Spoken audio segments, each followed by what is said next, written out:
بسم الله الرحمن الرحيم. يا أيها الإنسان ما غرك بربك الكريم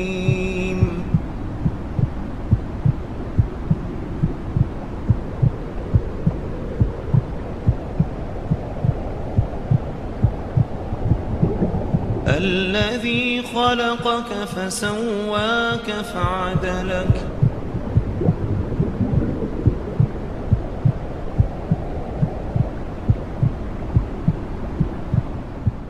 في أي صورة ما شاء